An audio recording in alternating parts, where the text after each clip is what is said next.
खुलुमबाय लोगोफोर, गोजोन फुंबिलि बयनिसिमबो। नोंथांमोनखौ गोदान भिडिअ'आव आरो फिन खेबसेबाव बयखौबो बरायनाय बावहरग्रोनाय जाबाय। आं दिनै नोंथांमोननि सिगाङाव 16 आगस्ट 2025 मायथाइ एबा 29 सावन दान 1432 मायथाइनि सानसेनि फानजामुथिखौ फरायथिनो लादों। आसा खालामो नोंथांमोनहा भिडिअ'खौ नायना मोजां मोनगोन।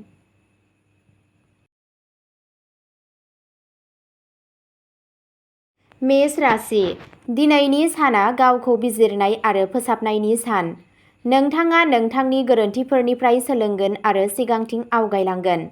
खामानियाव मोनसे थाबथानानै थानाय खामानिया आबुं जागोन। नखरजों गोरोबलायनाया बांगोन। जायखिजाया सम्पथिजों सोमोन्दो गोनां नांलायनाया सुस्रांजानो हागौ। सावस्रिया सरासनस्रा जागोन, नाथाय आदारनि फारसे गोसो हो। नोंथाङा सोरबा गोजाम लोगोजों सोमोन्दो लाखिनो हागौ जाय नोंथांनि गोसोखौ रेजें खालामगोन। नोंथांनि दिनैनि खाफालगोनां दिगआ जादों खोला, खाफालगोनां अनजिमाया जादों 6 आरो खाफालगोनां गाबआ जादों गोजा गाब। बृषभ राशि। दिनै बृषभ राशिनि सिङाव थाग्राफोरा सिंनि गोहोनि गेजेरजों जाफुंसार जानो हागोन। बिसोरो समाजारि बिथिङाव बाख्नायनाय मोनगोन। खामानियाव गोदान दिहुनथाय लाबोनो नाजानाया जाफुंसारगोन। मोजां मोनलायनाय सोमोन्दोआव गोदैया गोहोम खोख्लैगोन। राङारि थासारिया गोख्रों जागोन, नाथाय नाङै खरसानिफ्राय गोजानाव था। सांग्रां जानानै गारि सालाय। फरायसाफोरा मुलाम्फा जागोन आरो बादायलायनायाव जाफुंसार जानो हागौ। नोंथांनि दिनैनि खाफालगोनां दिगआ जादों सोनाब, खाफालगोनां अनजिमाया जादों 8 आरो खाफालगोनां गाबआ जादों गुफुर गाब। मिथुन राशि। दिनैनि साना नोंथांनि थाखाय साननायनि रोखाथि लाबोगोन। खामानि मावथायाव नोंथांनि गियानआ मुलाम्फा होगोन। जुलि जानाय जिउआ गोजोनथाव जागोन। नोंथाङा न'आव गेदेरफोरनिफ्राय बोर मोनगोन। गोसोआरि नारसिननाया खम जागोन आरो मोनसे गोजाम जेंनाया सुस्रांजानो हागौ। रांखान्थियारि महरै समा मोजां आरो रां थिसननायनि मोनसे खाबु फैनो हागौ। दावबायनायनिफ्राय मुलाम्फा जाथावना। नोंथांनि दिनैनि खाफालगोनां दिगआ जादों सा, खाफालगोनां अनजिमाया जादों 3 आरो खाफालगोनां गाबआ जादों गोथां गाब। कर्क राशि।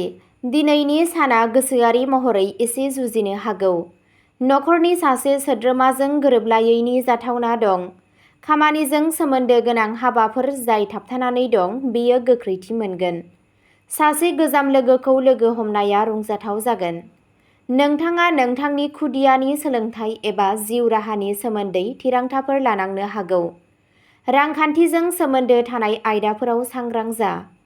नोंथांनि दिनैनि खाफालगोनां दिगआ जादों सानजा, खाफालगोनां अनजिमाया जादों 5 आरो खाफालगोनां गाबआ जादों रुफानि गाब।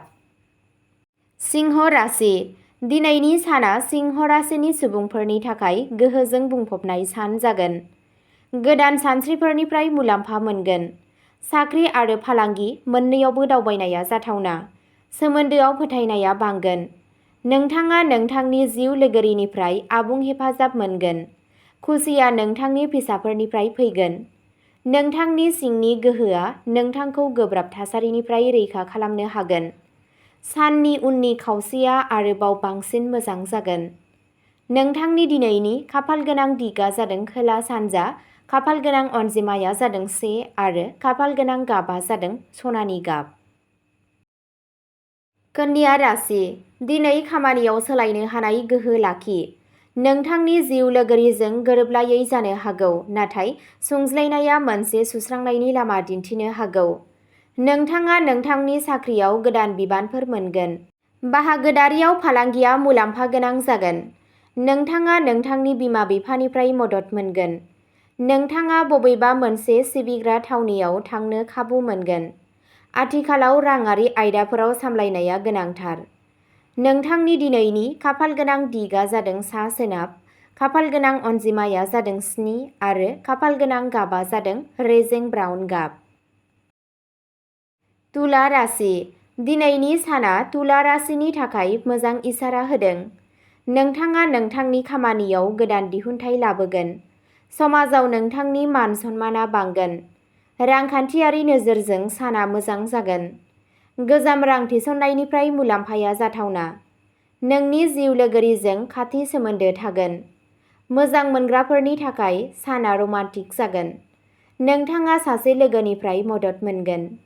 नोंथांनि दिनैनि खाफालगोनां दिगा जादों सोनाब, खाफालगोनां अनजिमाया जादों 9 आरो खाफालगोनां गाबा जादों गलापि गाब।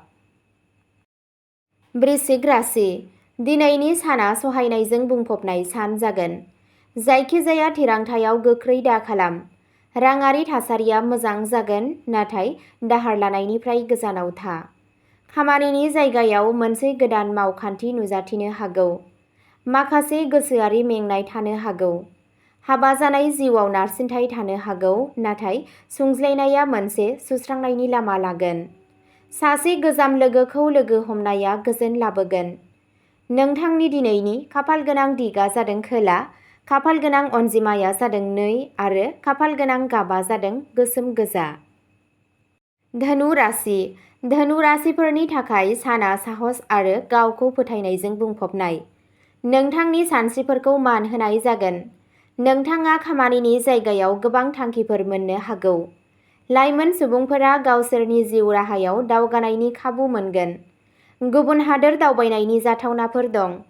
नोंथाङा नोंथांनि जिउ लोगोरिनिफ्राय सोमोनांथाव बाथ्रा मोननो हागौ। फरायसाफोरा गावसोरनि फरायनायाव गोसो होगोन। नोंथांनि दिनैनि खाफालगोनां दिगा जादों सा, खाफालगोनां अनजिमाया जादों 4 आरो खाफालगोनां गाबा जादों गोमो गाब। मकर राशि। दिनैनि साना मकर राशिनि सिङाव थानाय सुबुंफोरनि थाखाय गलाय-गथाय फिथाइनि सान। गोबां खामानि थागोन, नाथाय फिथाइया मोजां जागोन। रांखान्थियारि बिथिङाव मुलाम्फा जागोन। जुलि जानाय जिउआव गोदैया थाबाय थागोन। गावनि सावस्रिखौ जोथोन ला, गुबैयै मानोना जाग्रा आदारनि जेंनाफोर जानो हागौ। आलासिफोरा न'आव सफैनो हागौ। नोंथांनि दिनैनि खाफालगोनां दिगा जादों सानजा, खाफालगोनां अनजिमाया जादों 5 आरो खाफालगोनां गाबा जादों सिलभार गाब। कुम्भ राशि। कुम्भ राशि गोनां सुबुंफोरा दिनै खाफालनिफ्राय मदद मोनगोन। सोरखारि हाबायाव जाफुंसारनाय मोनगोन। सम्पथिजों सोमोन्दो थानाय मुलाम्फाफोर थानो हागौ। नखराव अननाय आरो हेफाजाब होलायनाया गोहोम गोग्लैगोन। मोजां मोनलायनायनि सोमोन्दोआ गोख्रों जागोन। मोनसे गोजाम लुबैनाया जाफुंनो हागौ। फरायसाफोरा गावसोरनि फरायनायाव जाफुंसारगोन। दावबायनायनिफ्राय गोदान खाबुफोर फैगोन। नोंथांनि दिनैनि खाफालगोनां दिगा जादों खोला सोनाब, खाफालगोनां अनजिमाया जादों 1 आरो खाफालगोनां गाबा जादों गोथां गाब। मीन राशि। दिनैनि साना नोंथांनि थाखाय मोनसे थुलुंगाखां सान जागोन। गोदान बिथांखिफोर जागायजेननायनि बेयो मोनसे मोजां सम। नखराव गोथार जाथायफोरनि सायाव सावरायनाय जानो हागौ। नोंथांनि जिउ राहायाव दावगानायनि नेरसोनफोरा रोखा। नोंथाङा गेदेरफोरनिफ्राय बोर मोनगोन। सावस्रिया मोजां जागोन। गोजाम सोमोन्दोनिफ्राय नोंथाङा मुलाम्फा जानो हागौ। फरायसाफोरा गोसोआरि रोखाथि मोनगोन। नोंथांनि दिनैनि खाफालगोनां दिगा जादों सा-सानजा, खाफालगोनां अनजिमाया जादों 3 आरो खाफालगोनां गाबा जादों फान्थाव गाब। अब्ला दिनैनि भिडिअ'आ एसेनोसै। गोजोन्थों।